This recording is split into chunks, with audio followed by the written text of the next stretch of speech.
السلام علیکم ورحمۃ اللہ وبرکاتہ۔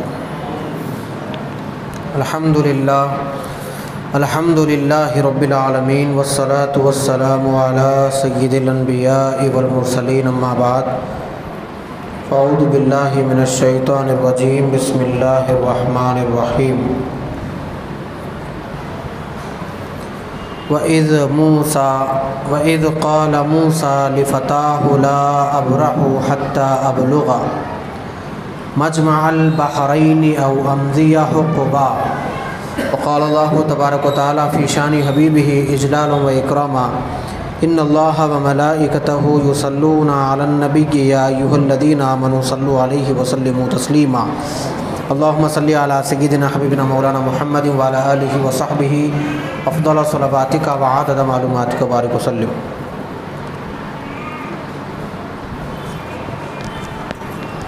محترم سامعین کرام، اللہ جل شانہ کا بہت بڑا احسان ہے، فضل و کرم ہے۔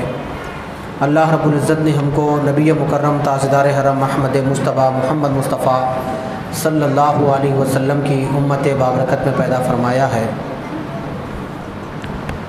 گزشتہ ماہ کے درس قرآن میں آپ حضرات کے سامنے ایک بستی کا ذکر کیا گیا تھا جو اللہ تبارک و تعالیٰ کی نافرمانی کرنے کی وجہ سے اللہ نے اس بستی کو تباہ کر دیا۔ یہاں سے اللہ تبارک و تعالیٰ حضرت سیدنا موسیٰ علیہ السلام کے واقعے کا ذکر فرما رہا ہے۔ واقعہ آپ حضرات کے سامنے رکھنے سے پہلے قرآن مجید کے ان آیات مقدسہ پر اگر غور کریں تو یہ سمجھ میں آتا ہے کہ واقعات قرآن جو کچھ بیان کیے جاتے ہیں، اس میں سب سے پہلی بات تو ہمارے لیے درس اور حکمت کی باتیں اس کے اندر اس واقعے میں ہم کو ملتی ہے، اور وہ درس ہمارے لیے زندگی میں ہر شعبے میں کام آتا ہے، اور حکمت کی باتیں سننے سے انسان کی ذہنی وسعتوں میں اضافہ ہوتا ہے۔ اس لحاظ سے واقعات کو سننا چاہیے۔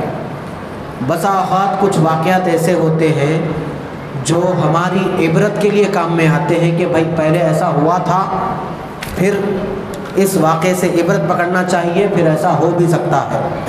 بہرحال قرآن مجید میں اللہ سبحانہ و تعالیٰ نے بہت سے مقامات پر واقعات کو ذکر کیا۔ حضرت سلیمان علیہ السلام کا واقعہ ہے، خود سورہ کہف کے اندر ایک واقعہ اس سے پہلے بھی گزرا تھا جو میں نے آپ حضرات کے سامنے عرض کیا تھا، اصحاب کہف کا واقعہ۔ پھر یہ حضرت موسیٰ اور حضرت خضر کا واقعہ ہے، دیگر اور بھی بہت سے واقعات آپ کو قرآن مجید میں ملیں گے۔ تو واقعات کو صرف واقعے کے طور پر سننے سے فائدہ نہیں ہوتا، بلکہ اس واقعے کے اندر ہم کو کیا درس دیا جا رہا ہے، کیا میسج، کیا پیغام دیا جا رہا ہے، اس کو ذہن میں رکھنا ہم سب کی ذمہ داری ہے، ہم سب کا کام ہے۔ اللہ تبارک و تعالیٰ نے حضرت موسیٰ اور حضرت خضر علیہ السلام کا واقعہ سورہ الکہف میں آیت نمبر 60 سے اس واقعے کو شروع فرمایا ہے، اور ارشاد فرماتا ہے وَإِذْ قَالَ مُوسَىٰ لِفَتَاهُ لَا أَبْرَحُ۔ حضرت موسیٰ علیہ السلام نے، موسیٰ ایک جلیل القدر پیغمبر، نبی اور رسول ہے۔ حضرت موسیٰ علیہ السلام کو اللہ نے کلیم اللہ بنایا ہے۔ کلیم اللہ کا مطلب یہ ہے کہ اللہ تبارک و تعالی حضرت موسیٰ سے کلام کرتا تھا کوہ طور پر بلا کر، اسی لیے آپ کو کلیم اللہ کہا جاتا ہے۔ حضرت عیسیٰ کو روح اللہ کہا جاتا ہے، اس لیے کہ آپ کی والدہ کی شادی نہیں ہوئی تھی، حضرت جبرائیل علیہ السلام نے بِإِذْنِ اللہ پھونک ماری تھی تو آپ حمل ہوا، اس سے حضرت عیسیٰ پیدا ہوئے، اسی لیے آپ کو روح اللہ کہا جاتا ہے۔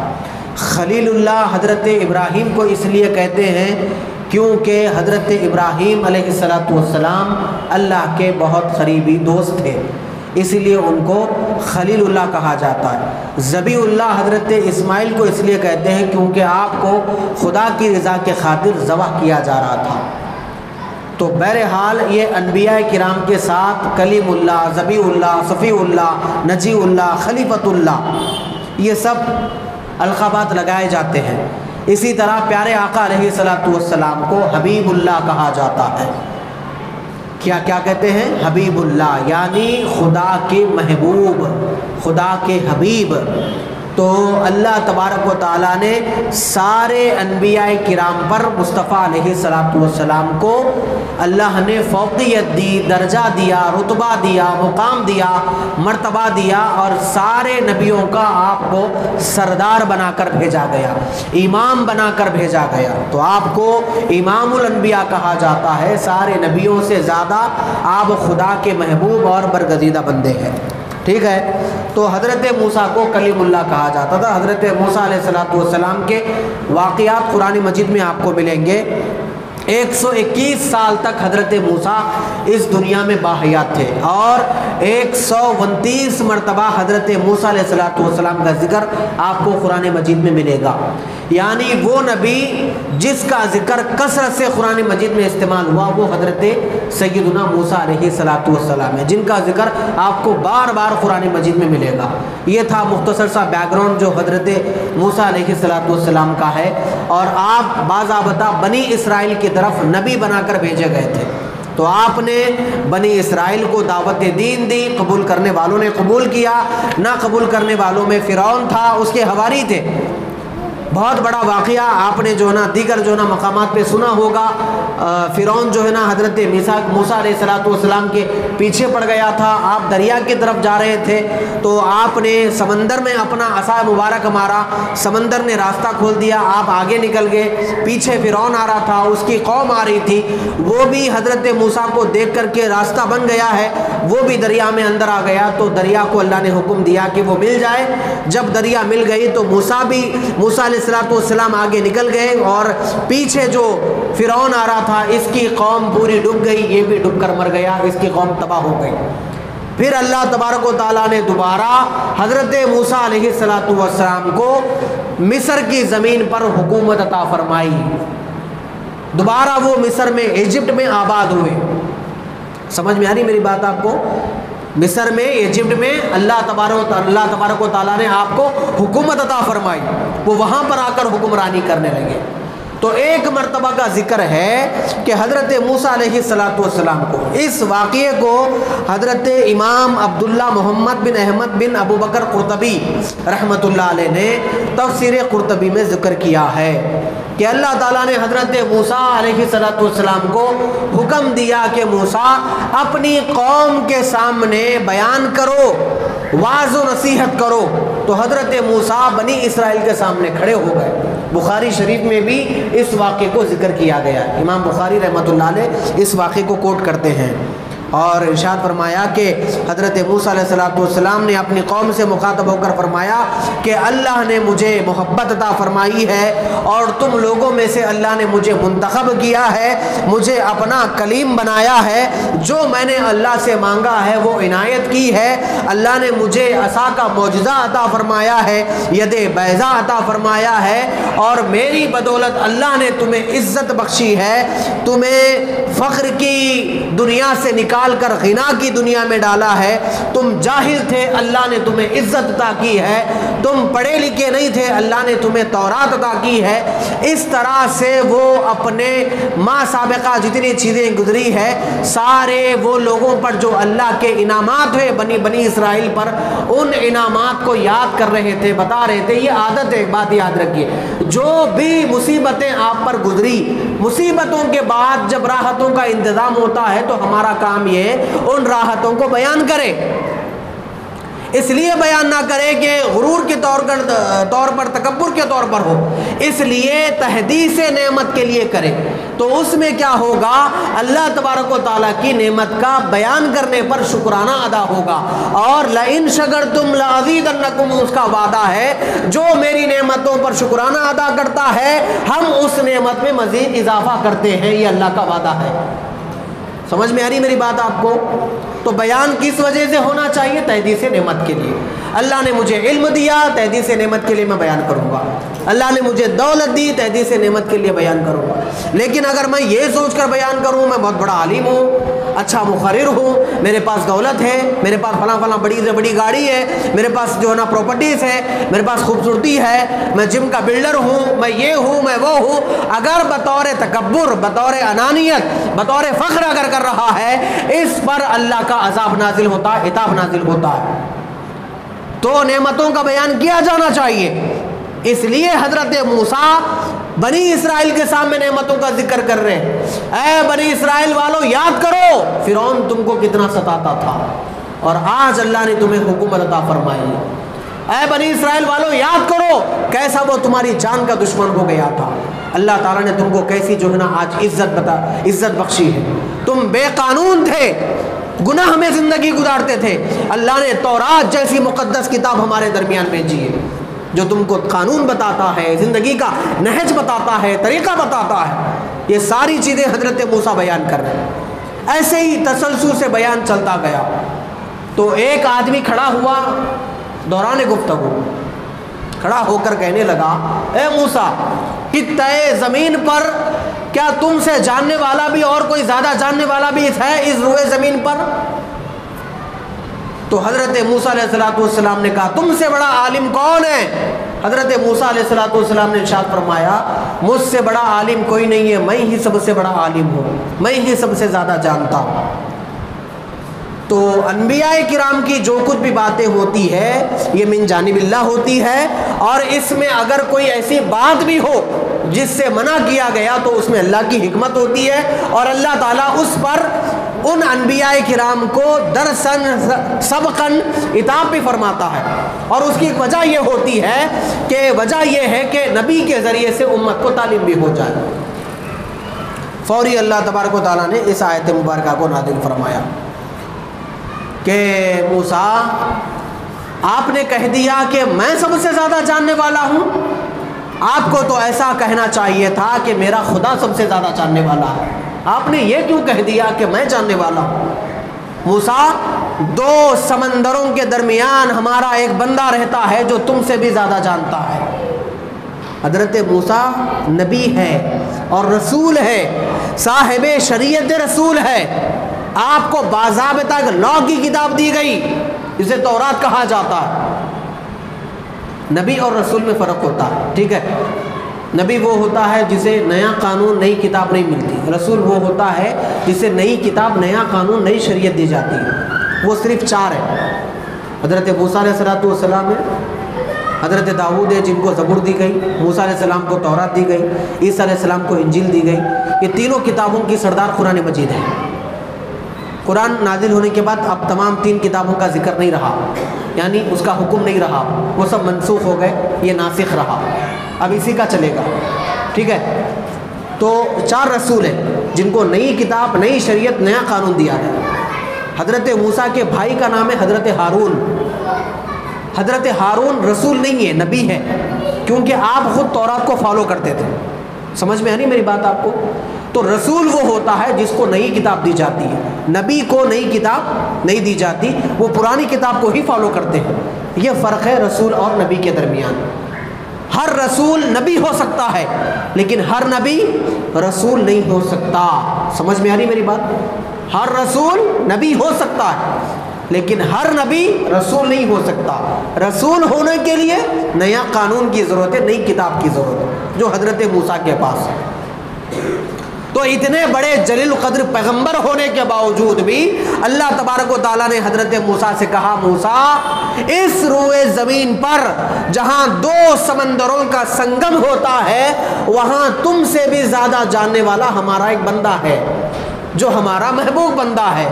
تو حضرت موسیٰ جیسے ہی یہ اللہ کا پیغام سنے کہنے لگے پروردگار عالم مجھے تیرے بندے کا پتہ بتا، میں اس سے ملاقات کرنا چاہتا ہوں۔ تو اللہ تبارک و تعالیٰ نے کہا ایک مچھلی لو، مچھی فش جسے کہتے ہیں، مچھلی لو، اسے پکاؤ، بھونو، تلو، جو طرح تمہارا طریقہ ہے پکاؤ، اپنے زیادہ سفر کے لیے رکھ لو، اور وہاں سے چل پڑو، مصر سے چل پڑو، جہاں دو دریاؤں کا میلاب ہو، جہاں دو دریائیں ملتی ہے وہی ہمارا بندہ رہتا ہے، جا کر اس سے ملاقات کر لو۔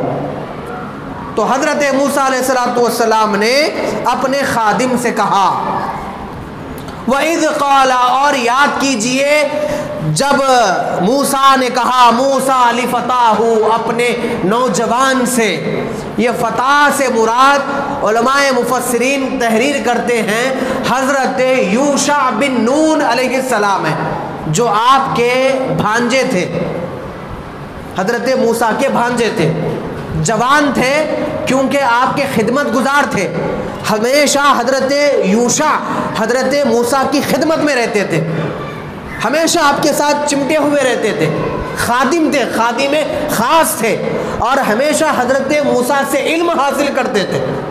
تو ایک بات یاد رکھیے، شاگرد جب استاد سے طلب فیض حاصل کرتا ہے، علم حاصل کرتا ہے، تو اللہ تبارک و تعالیٰ بھی اس شاگرد کے مقام کو بلند فرما دیتا ہے۔ تو یہاں پر استاذ کا بھی ذکر ہوا تو ساتھ میں شاگرد کا بھی ذکر ہو گیا۔ سمجھ میں آ رہی میری بات آپ کو؟ آپ کا ذہن ادھر ہے نا میرے بھائی؟ زور سے بولیے سبحان اللہ۔ تو آپ اگر ذرا زور سے بولیں گے میں سمجھوں گا پورا کانسنٹریٹ آپ کا میرے اوپر ہے۔ ذرا میرے اوپر توجہ سے بات سنیے کیونکہ میں کیا بولنا چاہ رہا ہوں۔ یہاں استاذ کا ذکر ہوا، استاذ حضرت موسیٰ ہے، اور شاگرد کون ہے؟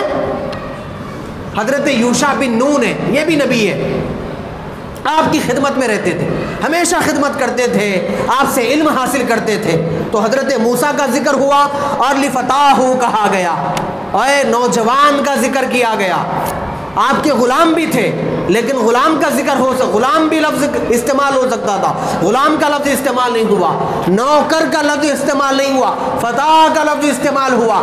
یعنی اسلام نے، علامہ قرطبی رحمۃ اللہ علیہ تفسیر قرطبی میں لکھتے ہیں، اسلام نے حسن ادب بتایا ہے۔ اگر تمہارے پاس اگر کوئی چھوٹا بندہ بھی ہو جو تمہارے پاس ملازمت کرتا ہے، نوکری کرتا ہے، تو تم اس کو نوکر غلام کہہ کے نہ بلاؤ۔ وہ غلام ہونے کے باوجود بھی ان کو غلام کے نام سے یاد نہیں کیا گیا، نوجوان کے نام سے یاد کیا گیا۔ یہ حسن ادب ہے جو اسلام سکھاتا ہے۔ ہماری زبانیں اتنی بڑی ہو گئی، اگر ہم ذرا بڑے ہو گئے، دولت آ گئی، چار لوگوں کے سامنے کھڑے ہوتے، کہتے ہیں یہ ہماری دکان کا جو نا نوکر ہے۔ بھائی کیا نوکر انسان نہیں ہوتا؟ وہ آپ کے پاس کیا تنخواہ لے کے آپ کو سروس نہیں دے رہا ہے؟ لیکن آپ کا فخر کیسے ہو گیا؟ کتنی بڑی زبان ہو گئی۔ آپ نوکر کہہ کے اسے اس لیے تذلیل کرنا چاہ رہے ہیں کیونکہ ہماری شان بڑی ہو۔ بھائی میں سیٹ ہوں، میں دکان کا اونر ہوں، میں دکان کا مالک ہوں، اور یہ ہمارے نوکر ہے۔ یہ نوکر غلام اس لفظ کے استعمال سے منع کیا گیا ہے۔ یہ مت بولا کریں، ان کا نام لے کر ذکر کریں یا کوئی اور اچھا خوبصورت جملہ بولے۔ اگر اللہ تعالیٰ چاہتا تو کیا نہیں بول سکتا تھا موسیٰ کا غلام ہے، جبکہ وہ تھے موسیٰ علیہ السلام کے غلام، ہمیشہ خدمت میں لگے ہوئے رہتے تھے، لیکن اس کے باوجود بھی لفتاہ کا لفظ استعمال ہوا۔ کیا ہوا؟ جوان۔ جب حضرت موسیٰ نے اپنے جوان سے کہا، یعنی یوشع بن نون سے کہا، لا ابرح حتی ابلغ مجمع البحرین، اے حضرت موسیٰ علیہ السلام اپنے نوجوان سے کہہ رہے ہیں، نوجوان میں اس وقت تک نہیں ٹھہروں گا جب تک کہ میں اس بندے خاص سے ملاقات نہ کر لوں جس بندے خاص کے بارے میں اللہ تعالیٰ نے مجھے حکم دیا ہے ان کی ملاقات کے لیے۔ او امضی حقبہ کے بارے میں علماء لکھتے ہیں اگر 70-80 سال کی طویل مسافت بھی ہو تو ٹریولنگ کرتے ہوئے جاؤں گا اور اس بندے سے ملاقات کروں گا، اور میں جب تک چلتا رہوں گا حتی ابلغ، یہاں تک کہ میں پہنچ جاؤں مجمع البحرین، جہاں دو سمندروں کا میلاپ ہوتا ہے، سنگم ہوتا ہے، جب تک میں چلتا رہوں گا تم بھی میرے ساتھ چلو، اور ایک مچھلی پکا لو اس کو بھون لو۔ تو اس بات سے یہ بات سمجھ میں آتی ہے علم حاصل کرنے کے لیے چین تک بھی جانا پڑے تو جانا چاہیے، یہ ہے علم۔ حضرت موسیٰ بڑے ہیں، حضرت خضر حضرت موسیٰ کے مقام و مرتبے کے برابر نہیں ہیں، وہ چھوٹے ہیں مرتبے میں. کیوں؟ حضرت موسیٰ نبی بھی ہے رسول بھی ہے، حضرت خضر نبی ہے رسول نہیں ہے. تو بڑا چھوٹے سے ملنے جا رہا ہے. سبق یہ دیا جا رہا ہے چھوٹے کے پاس اگر کوئی کمال والی چیز ہے، بڑے کو چاہیے وہ اپنا بڑاپن نہ دکھائے بلکہ چھوٹے کے بعد جا کے وہ کمال والی چیز حاصل کرے. سمجھ میں آ رہی میری بات؟ آپ کیا بڑا چھوٹے کے پاس جانے سے بڑا چھوٹا ہو جائے گا؟ جی، عزت کم ہو جائے گی، شہرت کم ہو جائے گی، پگڑی چھوٹی ہو جائے گی. اگر ایسا معاملہ ہوتا کیا اللہ کو نہیں معلوم تھا موسیٰ رسول ہے اور نبی ہے، کلیم اللہ ہے، وہ حضرت خضر ہے، وہ نبی ہے؟ کیوں اللہ تعالیٰ حضرت موسیٰ کو خضر کے پاس بھیجتا تھا، حضرت خضر علیہ السلام کے پاس؟ بھیجا ہی اس لیے تاکہ آج بھی لوگوں کو معلوم ہو علم چاہے چھوٹے کے پاس ہو چاہے بڑے کے پاس ہو، اس کو حاصل کرو. اور اس کو حاصل کرنے کے لیے دن رات کی ٹریولنگ بھی کرنا پڑو تو کرو، اگرچہ کہ دور دراز تک جانا پڑے. امام بخاری رحمت اللہ علیہ عرض کرتے ہیں حضرت جابر بن عبداللہ نے عبداللہ بن انیس کی حدیث شریف سننے کے لیے 1 مہینے کا سفر کیا. کتنے مہینے کا؟ بولو بھائی، زور سے بولیے.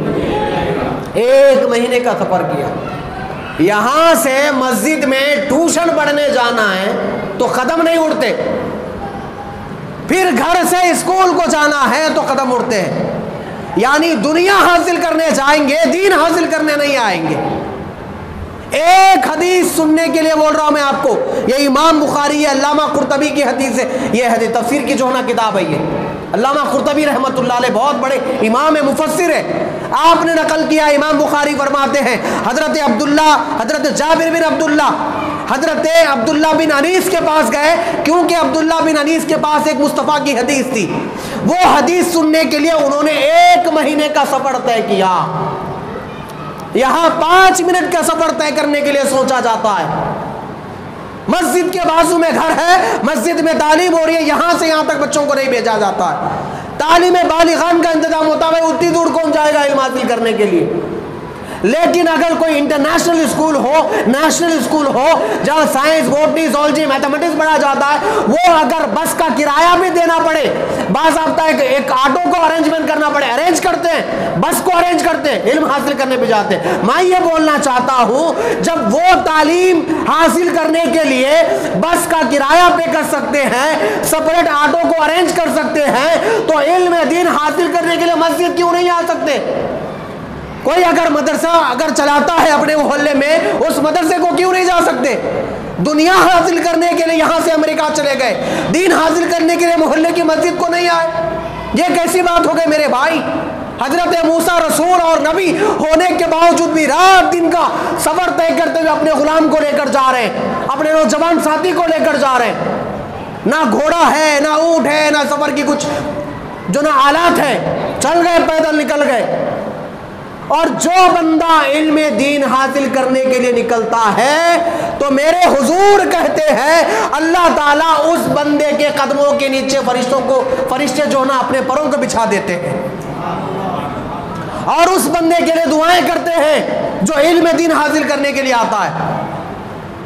بلوں میں چونٹیاں دعائیں کرتے ہیں جو علم دین حاصل کرنے طالب علم جاتا ہے. سمندر کی مچھلیاں دعائیں کرتے ہیں جو طالب علم حاصل کرنے کے لیے جاتا ہے. سمجھ میں آ رہی میری بات آپ کو؟ علم دین کیا چیز ہے میرے بھائی؟ جب وہ چاہتا ہے فرشتے دعائیں کرتے اس کے لیے. میں جوان بچوں سے کہہ رہا ہوں آپ کو، آپ کالج میں پڑھ رہے ہیں، بہت اچھی بات ہے، آپ نے CC لیا ہوگا، BPC لیا ہوگا، MPC کچھ بھی لیا ہوگا آپ نے، آپ BCom MCom جو بھی پڑھ رہے ہیں پڑھیے.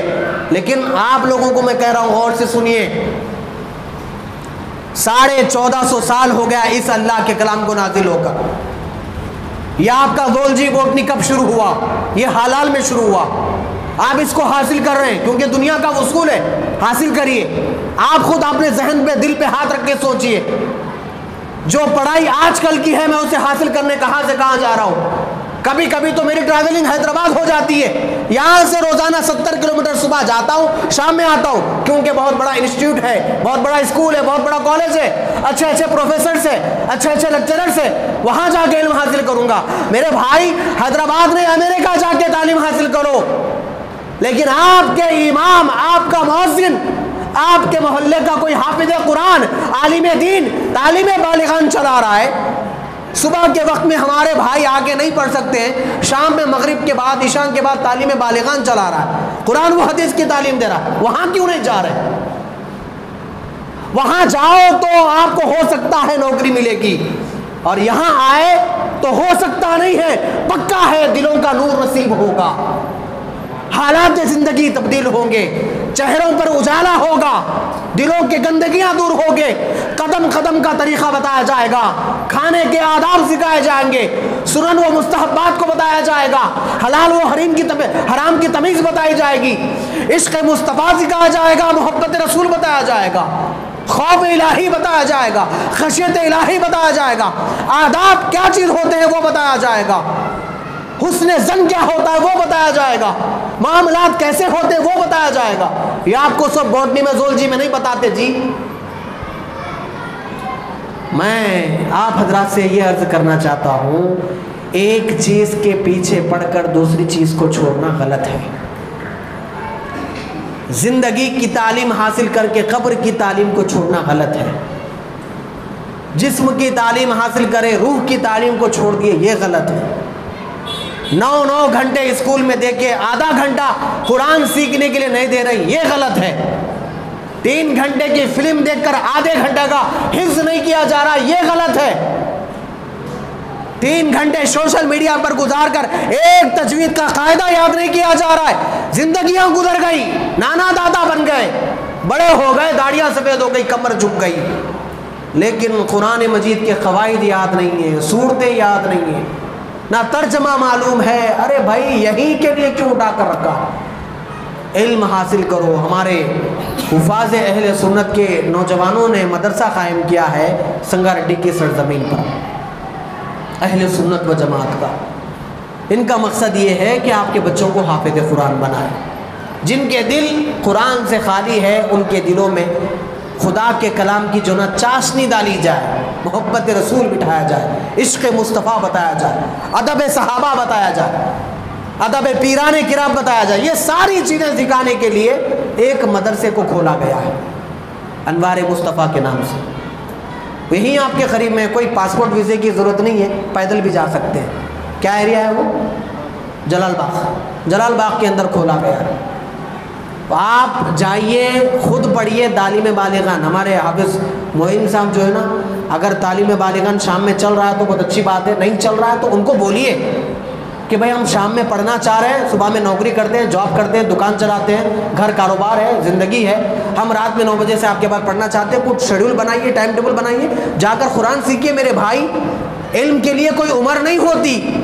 حضرت موسیٰ رسول بنے، نبی بنے، سب کچھ بننے کے بعد بھی ایک بندے سے ملاقات کے لیے جا رہے ہیں، تو اس میں علم کی اہمیت بتائی گئی۔ ایسا کیا نہیں ہو سکتا تھا، مولا میں تیرا رسول، میں تیرا نبی، وہ بندہ کہاں سمندروں کے بیچ میں بیٹھا ہوا، اس کو میرے پاس بھیج دے، کیونکہ میں بڑا ہوں نا۔ آپ نے کیا ایسا عرض کیا؟ نہیں کیا۔ تو ادھر سے یہ معلوم ہوا، جیسے اللہ نے کہا میرا ایک بندہ ہے جو تجھ سے زیادہ جانتا ہے، تو فوری حضرت موسیٰ نے کیا کہا؟ میں وہاں جانا چاہتا ہوں، مجھے پتہ بتا، ایڈریس بتا۔ ایڈریس بتا دیا گیا۔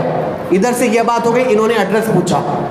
کیا ادھر سے ایسا نہیں ہو سکتا تھا اللہ حضرت خضر کو حکم دے دیتا، اے خضر جا اپنے علم کے جوہر مصر کو جا کے بتا، موسیٰ کو جا کے بتا کہ میں نے تجھے کون سا علم عطا کیا ہے، جو علم میں نے تجھے عطا کیا ہے وہ موسیٰ کو عطا نہیں کیا، اور جو موسیٰ کو عطا کیا ہے وہ تجھے عطا نہیں کیا۔ تو سمندروں سے نکل کر ایجپٹ کی زمین کو جا، مصر کی زمین کو جا، وہاں جا کے بتا کہ علم کیا ہے۔ کیا ایسا اللہ نے کیا؟ انہوں نے ایڈریس پوچھا، اللہ نے ایڈریس دے بھی دیا۔ سمجھ میں آ رہی میری بات؟ آپ بہت غور طلب بات ہے میرے بات۔ تعلیم کہاں ہو رہی ہے وہ پتہ پوچھا جا رہا ہے، تعلیم کہاں لینا ہے مجھے جا کے وہ پتہ پوچھا جا رہا ہے، اور خالق کائنات پتہ بھی دے رہا ہے، انڈیکیشن بھی بتا رہا ہے کہ جہاں دو سمندروں کا میلاب ہو وہیں ہمارا بندہ خاص رہتا ہے، جاؤ اس سے علم حاصل کرو، یعنی اس کے پاس میں نے جو دیا ہے وہ حاصل کرو۔ تو میری تمام باتوں کا خلاصہ کلام یہ ہے، علم حاصل کرنے کے لیے دور دراز جانا پڑے تو جاؤ، ایک ایک قدم پہ اللہ تعالیٰ گناہوں کو معاف کرے گا، درجات کی بلندی عطا کرے گا، اور جو ماں باپ اپنے بچوں کو علم دین حاصل کرنے کے لیے مدرسے کو بھیجیں گے، بچہ مسجد میں بیٹھ کر مدرسے میں بیٹھ کر بسم اللہ الرحمن الرحیم پڑھے گا، الحمد سے لے کے والناس تک پڑھتا رہے گا، یہاں بچہ بیٹھ کر پڑھتا رہے گا، وہاں باپ دکان میں کاروبار کرتا رہے گا، اس کے پڑھنے کا ثواب بھی اس کے باپ کو عطا کیا جائے گا۔ وہاں ماں کچن روم میں پکا رہی ہے، یہاں اس کی بچی پڑھ رہی ہے، اس کا بچہ پڑھ رہا ہے، تو اس کا بھی ثواب ماں کو دیا جائے گا۔ اور اس بچے کے لیے اگر کوئی بندہ کتاب دلا دیا کہ بیٹا میری کتاب لے جا کے پڑھو، اپنے علم میں اضافہ کرو، وہ بندہ جب تک کتاب پڑھے گا ایک ایک حرف کا ثواب کتاب دلانے والے کو ملے گا، ایک ایک حرف کا ثواب ملے گا۔ اتنی بڑی بات ہے علم کی بات۔ تو جب مدارس جو ہوتے ہیں نا، یہ دین کے قلعے ہوتے ہیں، یہ دین کے ہیڈ کوارٹر ہوتے ہیں۔ تاجدار کائنات مکے سے مدینے آئے تو سب سے پہلے مدرسہ قائم ہوا اصحاب صفہ کے نام سے۔ تو جلال باغ جائیے، وہاں ایڈمیشن لیجئے، اہل سنت و جماعت کا مدرسہ ہے، پڑھیے، صبح بھی جا کے بچوں کو بچائیے، شام میں آپ خود جا کے پڑھیے، ٹریننگ لیجئے، تجوید پڑھیے، الحمد کو کیسے پروناؤنس کرنا ہے وہ دیکھیے، مسائل سیکھیے، طہارت، ایون کم سے کم غسل کے مسائل تو یاد ہو، وضو کے مسائل تو یاد ہو، نماز کے مسائل تو یاد ہو۔ ارے مرا کوئی گھر میں تو کفن کا طریقہ تو معلوم ہو، نماز جنازے کا طریقہ تو معلوم ہو، دعائے میت تو معلوم ہو، بسم اللہ خوانی کے طریقے تو معلوم ہو، حلال و حرام کی تمیز تو ہو۔ میں نے سنا ہے کوئی سنگاریڈی میں کوئی مدرسہ نہیں ہے اہل سنت جماعت کا، تو اس مدرسے کو جائیے، وہاں تعلیم حاصل کریے۔ اس لیے تعلیم حاصل نہیں کرنا ہے کہ مدرسے والوں کو جو ہے نا پیسے دے کے ان کو پروان چڑھانا ہے، تعلیم اس لیے حاصل کرنا ہے تاکہ ہمارے دلوں کی گندگی دور ہو۔ وہاں جو بھی آپ سے فیس کی شکل میں یا فری کی شکل میں پڑھایا جائے گا وہ ریزنیبل رہے گا، اس لیے کہ دیکھیے آپ جب آپ اسکول جاتے ہیں تو وہاں نا 1000 روپے پے کرتے ہیں ایک بچے کے پیچھے، کر رہے ہیں کہ نہیں کر رہے ہیں؟ جو ماں باپ ہیں وہ بہتر جانتے ہیں۔ کیا جی آج فیس نہیں لائے تم؟ بولے نہیں لائے۔ کیوں نہیں لائے؟ ابا کو سیلری نہیں ملی، سیلری ملنے کے بعد ہی اسکول کو آؤ، جاؤ بیگ لے کے گھر کو جاؤ، گو بیگ۔ نہیں ہمارے پاپا کو جو ہے نا سیلری نہیں ملی، ہاں بیٹا سیلری ملنے کے بعد اسکول کی فیس لے کے اسکول کو آؤ، ایسا بغیر فیس لے کے آئے تو نہیں پڑھاتے ہیں، بھیج دیتے۔ اچھا چلو دوسرے دن فیس لے کے آ گیا ہوگا بچہ، پھر کیا پوچھتے ہیں؟ وہ 3 مہینے کے 4 مہینے کے ٹرم فیس ہے نا وہ نہیں لائے، نہیں وہ نہیں دی ابا کو فیس لے کے آؤ۔ آپ کی ٹائی خراب ہو گئی، ہمارے اسکول میں ٹائی مل رہی ہے، ٹائی خریدو۔ آپ کا شوز خراب ہو گیا، شوز ہمارے پاس ہے، یہ خریدو۔ آپ کا بیلٹ جو ہے نا اس کا کلر چلے گیا، اس پہ ہمارے اسکول کا نام لکھا ہوا ہے، وہ بٹ گیا، وہ آپ کا بیلٹ نہیں چلے گا، ہمارے پاس وہ قابل قبول نہیں ہے۔ نیا بیلٹ لیو، نئی ٹائی لیو، نئے ساکسان لیو، نئے کپڑے لیو، نئے نوٹس بک لیو، نئے جو نا کتابیں لیو، نئے لانگ نوٹس بک لیو، ٹرم فیس پے کرو، منتھلی کرو، کوارٹرلی کر لو، ہافرلی کرو، اینول ڈے کی فیس پے کرو، یہ کرو وہ کرو، پھر گھمانے لے کے جا رہے، صبح سے شام تک پے کرو پے کرو پے کرو پے کرو بھائی، کرنا ہے تو کرو نا، رولز اینڈ ریگولیشن میں پے کرو۔ اگر یہاں بھی اگر آپ پے کر رہے ہیں، وہاں کا پے کرنا تو دنیا کی تعلیم کے لیے، یہاں بھی اگر آپ کچھ پے کر رہے ہیں چونکہ دین سیکھنے کے لیے پے کر رہے ہیں، تو یہ پے کرنے سے آپ کے مال میں برکت ہوگی، رحمت ہوگی، کیونکہ یہ جو پے کیا جا رہا ہے نا یہ دین سیکھنے کے لیے کیا جا رہا ہے، دنیا سیکھنے کے لیے نہیں، دین سیکھنے کے لیے کیا جا رہا ہے۔ اور ایک بچی جب علم ایک بچی کے اندر آتا ہے تو علم ٹریولنگ کرتے ہوئے 7 نسلوں میں جاتا ہے، اور ایک بچی جب جاہل بنتی ہے تو علم ٹریولنگ کرتے ہوئے جہالت، علم ختم ہوتا ہے، جہالت ٹریولنگ کرتے ہوئے 7 نسلوں میں جاتی ہے۔ تو بچی کا گود دنیا کی سب سے بڑا مدرسہ ہے، بڑی یونیورسٹی ہے۔ تو اپنے بچیوں کو سکھائیے، جہاں لیڈیز پڑھا رہے ہیں وہاں لیڈیز کو بھیجیے، اپنے خواتین کو بھیجیے، مولانا ہمارے بچے ہماری بات نہیں سنتے، کیوں نہیں سنتے؟ ان کی والدہ نے آپ کا ڈر نہیں بٹھایا. اور والدہ آپ کا ڈر کب بٹھاتے؟ والدہ جو ہے نا ماں باپ کی عزت کب بتا. خود والدہ اگر ایجوکیٹڈ ہوتی تو بتاتی. والدہ ایجوکیٹڈ نہیں ہے تو بچوں میں علم کیسے آئے گا؟ باپ میں علم باپ اگر علم ایجوکیٹڈ نہیں ہے تو بچوں کے اندر علم کیسے آئے گا؟ اسی لیے بچوں کو سنتیں آداب بچپن سے پریکٹس کراتے رہنا چاہیے. بہرحال مچھلی بنائی گئی، فش وغیرہ، کندھے پہ جو ہے نا زنبیل کہتے ہیں، یعنی ایک توشے دان بنایا گیا اور رکھ لیے. اس سے یہ معلوم ہوتا ہے علم حاصل کرنے کے لیے ٹریولنگ کرنا یہ نبی کی سنت ہے اور اللہ کا حکم ہے. پہلی بات. دوسری بات، ٹریولنگ کرتے وقت میں، سفر میں ایک اچھے ساتھی کو ساتھ میں رکھنا. کس کو؟ ایک اچھے ساتھی کو ساتھ میں رکھنا، یہ بھی اسلام کا طریقہ ہے. ٹریولنگ کرتے وقت میں توشے دان بھی ساتھ میں لے کے جانا، یہ بھی سنت ہے. نہیں رستے میں جو ہوگا دیکھا جائے گا، بولے تو بساخت حالات ایسے ہو جاتے ہیں رستے میں اگر کچھ نہیں ملا تو جان کے لالے پڑ جاتے ہیں. کم سے کم پانی کا باٹل رکھ کے تو نکلنا ساتھ میں. سارے طریقے ہیں یہ قرآن کے طریقے میں جو آپ کو بتا رہا ہوں. کم سے کم واٹر باٹل تو بھی ساتھ میں رکھ کے نکلنا. بہت سے لوگ ایسے ہوتے ہیں چلو باہر نکلیں گے جو ہوگا دیکھا جائے گا.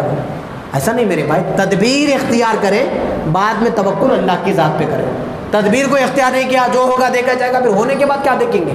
ہونے کے بعد کچھ نہیں دیکھتے. بسا وقت ایسا ہوتا، میرے آنکھوں کے سامنے ایک واقعہ ہوا. ایک ہسبینڈ وائف جا رہے تھے، ساتھ میں چھوٹا بچہ بھی تھا ان کا. راستے میں ایکسیڈنٹ ہو گیا. اتفاق سے میں بھی وہی سفر پہ جا رہا تھا، بائک پہ ٹریولنگ کر رہا تھا، وہی سفر پہ جا رہا تھا.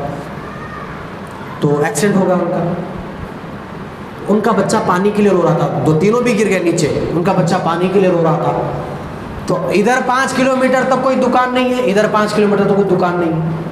اب بھی سفر میں کہاں سے ہونا؟ وہ بیچارہ جب اپنی فیملی کو ساتھ لے کے نکلا، نان مسلم تھے، سامنے کے نہ پانی کا باٹل ہے ساتھ میں، نہ کوئی کپڑا ہے، نہ کچھ ہے. تو اتفاق سے میری گاڑی میں ہمیشہ ایک پانی کا چھوٹا باٹل رکھتا ہوں. 10 روپے والا جو چھوٹا باٹل آتا ہے وہ ہمیشہ میں اپنی گاڑی میں رکھتا ہوں. کیا مجھے کام آ جائے گا؟ اگر مجھے کام نہیں ہے تو کسی اللہ کے بندے کو کام آ جائے گا. یہ نیت کر کے رکھتا ہوں. اللہ سے دعا ہے کہ میری نیت پہ اللہ مجھے اجر عطا کرے. میں وہی نیت سے رکھا تھا، الحمدللہ وہ میری نیت کامیابی ہو گئی. بچہ پانی کو رو رہا تھا، میں وہاں سے گزر رہا تو جو نا وہاں میں اپنی گاڑی روکا، میرے ساتھ میں ایک ساتھی بھی تھے، میں پانی لے جا کے وہ بچے کو دیا. بچہ پانی پینے کے بعد ہوگا. لیکن 2 لوگ بھی جو ہے نا زخمی تھے، گرے ہوئے تھے. وہ ہم ساتھ میں جو رومال رکھ کے نکلتے ہیں، الحمدللہ یہ بھی کام ہو گیا، کیونکہ حضور ہمیشہ اپنے کندھے مبارک اور کملی ڈال کے نکلتے تھے. تو کملی ساتھ میں رکھنا بھی نبیوں کی سنت ہے. ساتھ میں کملی بھی تھی، ساتھ میں عورت ذات تھی، وہ عورت ہے تو ان کے کپڑے بھی جو نا ڈسٹرب ہو گئے تھے. تو میں اپنے پاس جو رومال تھا، یہ آپ اماں یہ آپ یہ رومال رکھ لیجئے، یہاں سے آپ وہاں گئے تک تھوڑا آپ کا جسم اس سے ڈھک جائے گا، سہولت ہو جائے گا. وہ بیچاری دعا دے کے وہاں سے چلے گئی. تو سفر کے جو آداب ہوتے ہیں، سنت ہوتے ہیں، طریقے ہوتے ہیں، سرکار کی اگر سنت اپناتے ہوئے سفر میں گئے تو اس میں خیر ہوتی ہے، اس میں برکت ہوتی ہے. آ رہی میری بات سمجھ میں آپ کو؟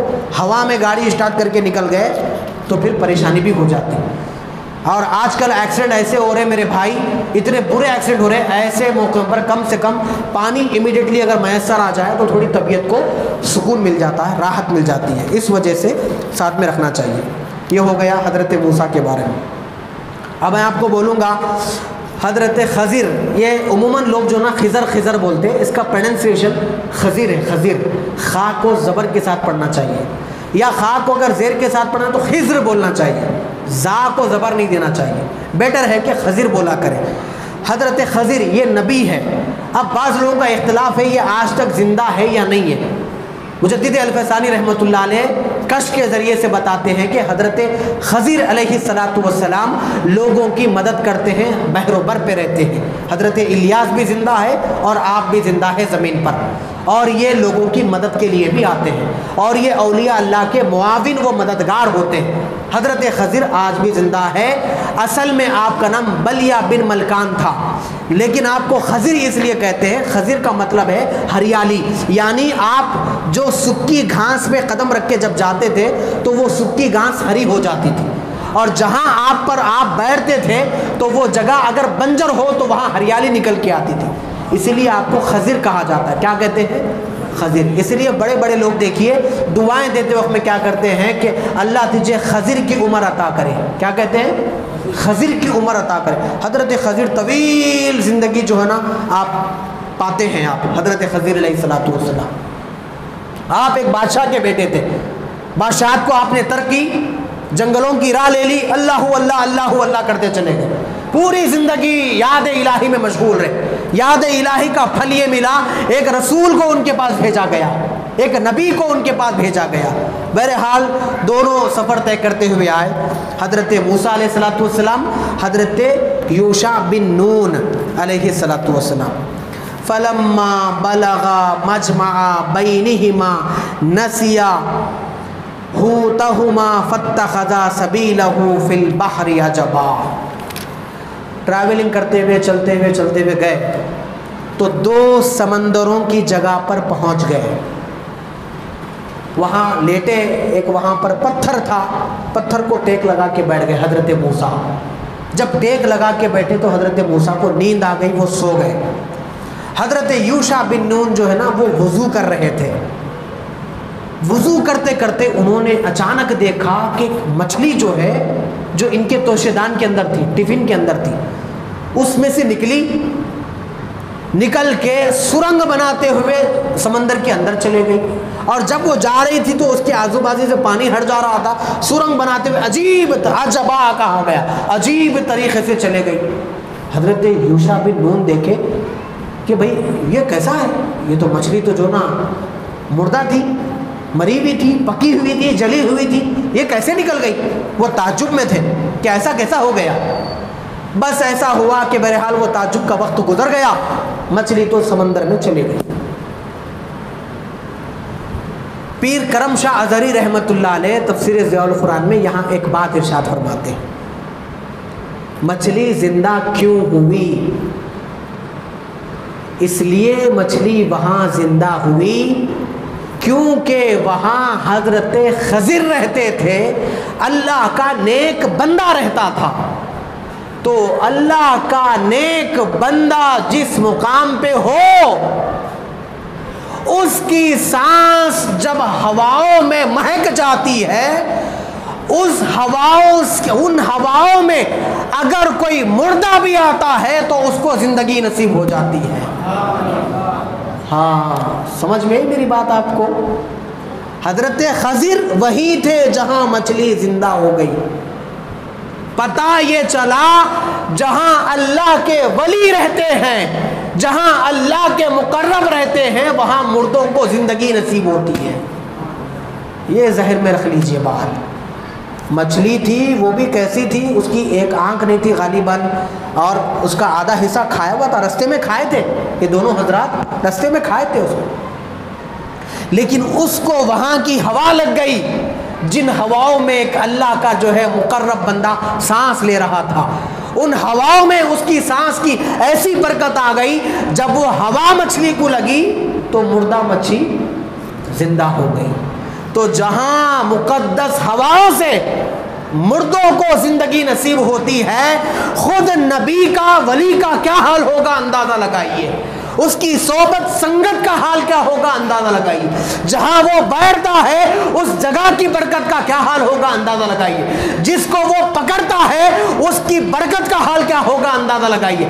اس لیے اہل سنت و جماعت کا یہ عقیدہ ہے کہ پیران کرام، ہمارا جو پیر ہوتا ہے، ولی کامل ہوتا ہے، قطب و غوث ابدال جو ہوتے ہیں، مفسرین محدثین جو ہوتے، صحابہ انبیاء جو ہوتے، امام الانبیاء ہوتے، جس چیز کو بھی ہاتھ لگاتے ہیں، ہمارا اہل سنت کا عقیدہ ہے اس چیز کے اندر برکت نازل ہوتی ہے، اس کو ہم استعمال کرتے ہیں، تبرکن چومتے ہیں، بوسہ دیتے ہیں۔ اسی لیے خالد بن ولید ہر جنگ میں جا کر کامیاب ہو کر آتے تھے، لوگ پوچھتے تھے کامیابی کا راز، تو کامیابی کا راز اپنے تلوار کو، اپنے بازوؤں کو نہیں بتاتے تھے، بلکہ مصطفیٰ کے بال مبارک کو بتاتے تھے جو ان کی ٹوپی میں سیا ہوا تھا۔ تو یہ بات یہاں سے ثابت ہوتی ہے، ہواؤں میں برکت تھی تو مچھلی زندہ ہو گئی، وہ عجیب طریقے سے اندر چلے گئی۔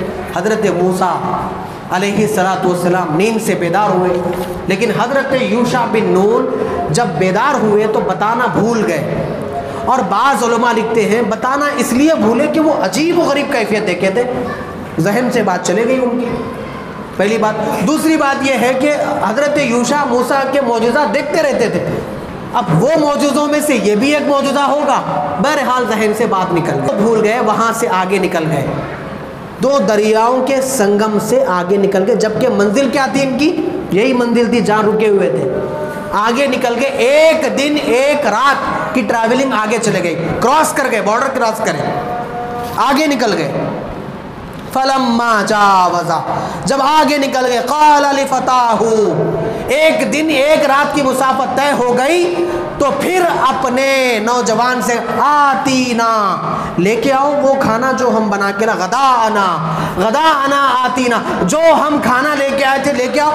طبیعت تھوڑی تھکی ہوئی محسوس ہو رہی ہے، جب تک دو دریاؤں کا سنگم نہیں آیا تھا، ٹریولنگ تو مسلسل چل رہی تھی لیکن طبیعت تھکی ہوئی نہیں تھی، نہ تھکان محسوس ہوئی نہ بھوک زیادہ محسوس ہوئی، لیکن جب منزل مخصوص سے آگے نکل گئے تو اللہ کی مرضی تھی کہ تھکان بھی محسوس ہوئی، بھوک بھی محسوس ہوئی، تو ایک جگہ بیٹھے، کیونکہ اللہ کی مرضی یہ ہے حضرت موسیٰ کو بھوک لگیں گی، وہ بھوک کے لیے کھانا پوچھیں گے تو ان کو واقعہ یاد آ جائے گا، کیا واقعہ ہوا تھا،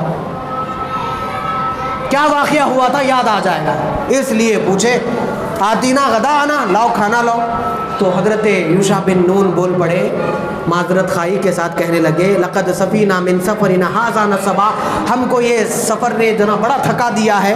تو قال ارأیتا، معذرت کے ساتھ ادب کے ساتھ کہنے لگے، اذ اوینا الی الصخرہ، جب ہم پتھر پر آرام کر رہے تھے، پتھر کے بازو میں بیٹھ کر، فَإِنِّي نَسِيتُ الْحُوتَ وَمَا أَنْسَانِهُ إِلَّا الشَّيْطَانُ أَنْ أَذْكُرَهُ، میں نے مچھلی کے واقعوں کو دیکھا جو بڑا عجیب و غریب تھا، وہ سرنگ کرتے ہوئے پانی کے اندر چلے گئی، لیکن میں آپ کو بتانا بھول گیا، در حقیقت شیطان نے مجھے بھلا دیا، انہوں نے شیطان پہ ڈال دی باتوں، شیطان نے مجھے بات بھلا دی کہ میں ان اذکرہ، میں آپ کے سامنے اس کا ذکر کرتا، معذرت خواہی کے ساتھ ادب کے ساتھ انہوں نے کہا۔ واتخذ سبیلہ فی البحر، اور وہ مچھی سمندر میں اپنا راستہ بناتے ہوئے چلے گئی، عجبا عجیب طریقے سے چلے گئی کہ وہ سرنگ بناتے سرنگ بن گیا تھا وہاں پر۔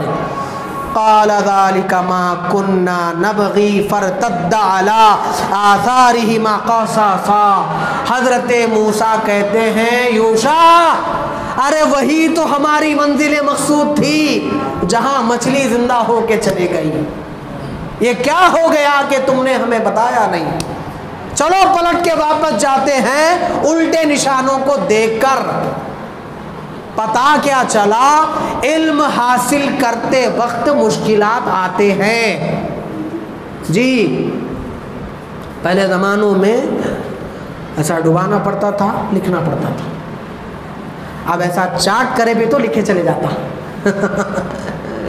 کتنا سہولت ہے، ٹائپنگ کرے کی بورڈ لکھے، کی بورڈ لکھے اگر ٹائپنگ بھی کرے تو وہاں پر پورا ٹائپ ہو جاتا، چھوٹا بھی ٹائپ کر سکتے بڑا بھی ٹائپ کر سکتے، ٹھیک ہے، پڑھنے کے لیے سمجھ میں نہیں آ رہا دوربین لگا کے پڑھ سکتے، اسکین کر کے پڑھ سکتے، اتنے طریقے ہیں، علم کے لیے نکلے تھے، ایک دن کا ایک رات کا سفر آگے چلے گئے، اتنی مشکلات، بطن چور ہے، لیکن پھر کیا بولے، قصصا، نشانات دیکھو، جہاں جہاں ہم پیر رکھ کے آئے تھے نا، الٹے نشانات دیکھو، اسی نشانات کو پکڑ کے وہاں جائیں گے جہاں بندہ خاص ہے، جہاں مقرب بندہ ہے، تو پھر دونوں مل کے پھر ریٹرن آنے لگے، کم بیک جسے بولتے نا، ریٹرن آنے لگے وہاں سے اپنے نشانات کو دیکھ کر، فوجد عبدا، وہاں ایک خالص بندے کو پایا، حدیث شریف میں آتا ہے حضرت خضر علیہ السلام وہی دریا کے درمیان ساحل پر ایک کنارے پر سفید کلر کی جو نا رومال اوڑے ہوئے، کملی اوڑے ہوئے لیٹے ہوئے تھے،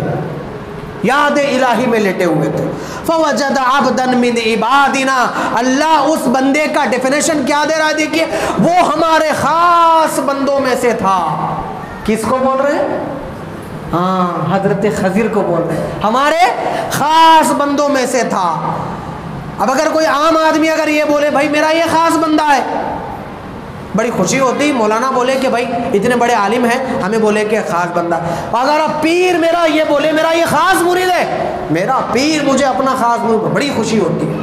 یہ تو دنیا کے جو نا عہدے ہوتے، دنیا کے لوگ ہوتے، بولنے پر بڑی خوشی ہوتی. کتنا مزہ آئے گا نا اس وقت جب یہ ہم بات پڑھیں گے. اللہ بول رہا ہے کہ فَوَجَدَ عَبْدًا مِنْ عِبَادِنَا، میرے خاص بندوں میں سے بندہ تھا. یعنی مالک اگر کسے اپنا کہے تو پھر بات ہی کیا نرالی ہوگی. ساری دنیا یہ چاہتی ہے کہ مالک ہم سے کہے کہ بندے میں تجھ سے راضی ہو گیا. خودی کو کر بلند اتنا، خود خدا بندے سے پوچھے بتا بندے تیری رضا کیا ہے. ہاں پہلے اپنے آپ کو اتنا بلند کرنا پڑے گا. خودی کو کر بلند اتنا، گم ہو جا راستے میں اپنے اتنا بلند کر کہ خود خدا بندے سے پوچھے بتا بندے تیری رضا کیا ہے. یہ اس وقت مقام آتا ہے. وحیات لغویات کی زندگی گزارنے پہ یہ مقام نہیں آتا. حضرت خضر کو کتنے پیارے انداز میں بولا جا رہا ہے، عبدًا من عبادنا، ارے میرا پیارا خاص بندوں میں سے ایک بندہ تھا. آتیناہ رحمہ، اور مزید اس بندے کی تعریف اللہ کہہ رہا، میں نے خاص رحمتیں اس کے اوپر نازل کی ہے. جب اللہ کی خاص رحمتیں نازل ہو تو اس کی سانسیں لی ہوئی ہواؤں میں بھی اللہ زندگی عطا کرتا ہے. پھر وہ پانی میں بھی اللہ زندگی عطا کرا. بعض مفسرین تو کیا لکھے معلوم، جب حضرت یوشع بن نون وضو کر رہے تھے، وضو کرتے کرتے وضو کے پانی کے چھینٹے مچھلی پہ گرے. وہ بعض لوگ ہوا بولے، بعض لوگ پانی بولے. پانی کے چھینٹے مچھی پہ گرے تو مچھی زندہ ہو گئی. یعنی اس سے بھی یہ بات ظاہر ہوتی حضرت خضر پانی کے پاس رہتے تھے تو اللہ پانی میں اتنی برکت دیا تھا، ایک چھینٹا بھی مردے پہ پڑ گیا تو مردہ بھی زندہ ہو جائے گا. کیوں؟ وہ آتیناہ رحمہ، خاص رحمتیں میں نے خضر کو عطا کی تھی. یہ اللہ حضرت خضر کے بارے میں بتا کر رہا ہے. من عندنا وما علمناہ من لدنا علما، اور ایک ڈیفینیشن دیکھ لیا، تین ڈیفینیشن ہو گیا اب تک. اور ہم نے اسے سیکرٹ علم عطا کیا تھا. باطنی علم جسے کہتے ہیں وہ ہم نے اس کے دل میں ڈالا تھا. ظاہری علم الگ ہوتا شریعت کا، طریقت کا. باطنی علم الگ ہوتا. ظاہر کچھ اور ہوتا ہے، باطن کچھ اور ہوتا ہے. تو بسا اوقات اللہ تعالیٰ جب کسی پہ دروازے کھولتا ہے نا، اسے ظاہر بھی عطا کرتا ہے، باطن بھی عطا کرتا ہے. لیکن وہ اللہ کی مرضی ہے، جسے جو چاہے عطا کر. حضرت مولانا روم اپنے ہاتھوں سے کتابیں لکھتے تھے، پھر کتاب لے کے شاگردوں کو پڑھاتے تھے. میں آپ کو شاید غالباً سنایا ہوگا. شمس تبریز آئے، بولے رومی یہ کتابیں کیا ہے؟ تو رومی شمس تبریز کو دیکھ کر بولے شمس تبریز یہ تمہارے پلے نہیں پڑے گی، یہ بہت بڑی باتیں ہیں اس کے اندر. شمس تبریز بولے اچھا بہت بڑی بات ہے. کتابیں بہت ڈھگاڑ تھا جمی ہوئی تھی، ساری کتابیں لے کے بازو میں کنواں تھا، کنویں میں ڈال دیا. مولانا روم پریشان ہو گئے. مولانا روم بہت بڑے اللہ کے ولی تھے، صوفی تھے، بعد میں صوفی بنے، بہت بڑے پہلے اللہ کے ولی. ظاہر کا علم ان کے پاس تھا، بہت بڑے اللہ کے ولی تھے، عالم تھے، صوفی تھے، مفسر تھے، محدث تھے. صوفی تو بعد میں بنے، پہلے محدث تھے، مفسر تھے، فقیہ تھے. شمس تبریز نے ساری کتابیں نکال کے سمندر میں ڈال دیا، کنویں میں ڈال دیا. معروم بولے شمس تبریز یہ کیا کر گئے؟ ارے وہ میری زندگی کا سرمایہ ہے، میرا مٹیریل ہے وہ، جس سے میں نے زندگی میں ایک ایک لمحہ ضائع کیے بغیر لکھا. شمس تبریز مسکراتے ہوئے پھر سمندر میں ہاتھ ڈالے اور کتاب باہر نکال کر دھول جھٹکتے ہوئے دیے. دیکھے کتاب کھول کے تو جہاں جو حروف لکھا تھا وہیں صاف حروف تھے. پانی کی وجہ سے بک ذرا بھی ڈسٹرب نہیں ہوئی. مولانا روم دیکھے پانی میں جا کر آنے کے باوجود بھی کتاب خراب نہیں ہوئی. تو شمس تبریز سے پوچھے یہ کیا ہے؟ شمس تبریز نے کہا کہ یہ تمہارے پلے نہیں پڑے گا. ایک فن تم نہیں جانتے، ایک فن ہم نہیں جانتے.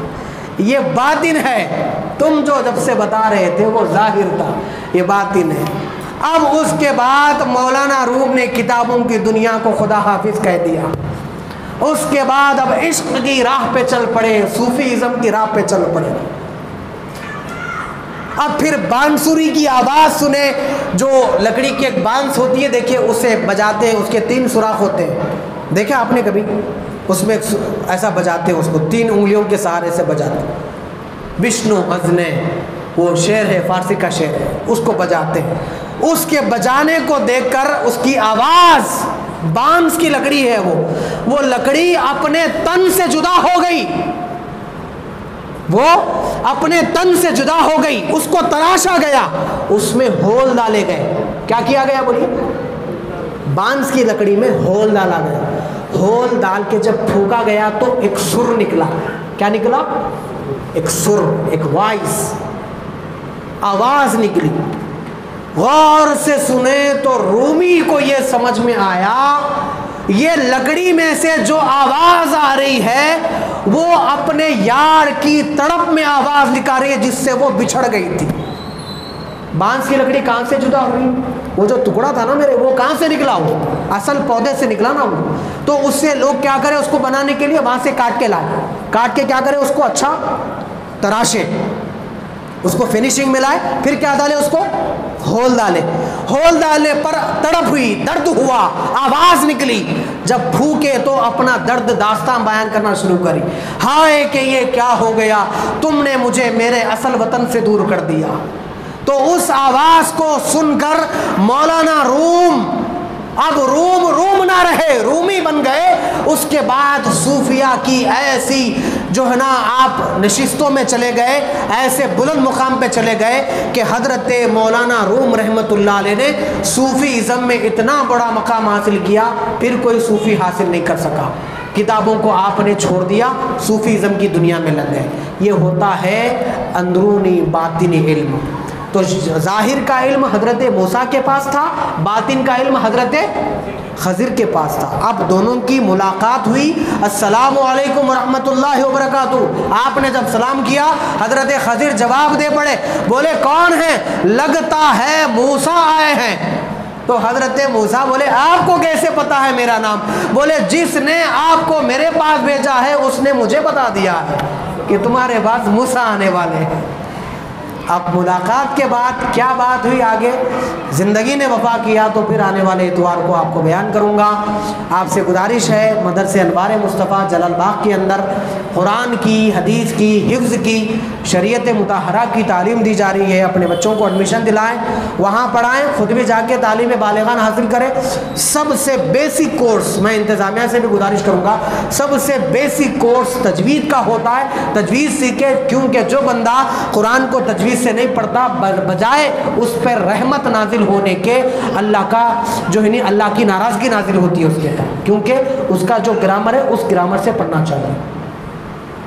تو آپ تجوید کے ساتھ پڑھیں۔ ورتل القرآن ترتیلا کہا گیا، ترتیل کے ساتھ، لڑکیوں کے لیے بھی مدرسے کا آغاز ہوا۔ ترتیل اور ترتیل کے ساتھ، ورتل القرآن ترتیلا، ترتیل کے ساتھ، تجوید رولز اینڈ ریگولیشن کے ساتھ پڑھنے کا حکم دیا گیا۔ یہ ہو گیا لڑکوں کے لیے، اور بوائز کے لیے ہم جیسے آدمیوں کے لیے، جو ہمارے گھر میں بہن ہیں، بچیاں ہیں، چھوٹی ہو یا بڑی ہو، ان کے لیے بھی ایک مستقل جو ہے نا تعلیم کا جو ہے نا نظم انشاءاللہ کیا جانے والا ہے۔ اس کا وقت وغیرہ سب آپ کے سامنے اعلان کیا جائے گا وقت آنے پر۔ فی الوقت تو جو ہے نا لڑکوں کا مدرسہ چل رہا ہے، آپ ہمارے حافظ معین صاحب سے جو ہے نا ملاقات کریے، ان کی پوری ٹیم بیٹھی ہوئی ہے یہاں پر، اس ٹیم سے ملاقات کریے، حافظوں کی جماعت ہے، آپ ان سے ملاقات کریں، مدرسے میں ایڈمیشن لیں، تعلیم حاصل کریں۔ اللہ سے دعا ہے میرے مولا اس قرآن کے پیغام کو سنگاریڈی کے گلی گلی میں، کوچے کوچے میں پھیلانے کی ہمیں توفیق عنایت فرما، اور جتنے لوگ اس کام میں حصہ لے رہے میرے مولا سب کے اس حصے کو قبول فرما، اس ماہانہ واری درس قرآن کو قبول فرما۔ وما علینا الا البلاغ۔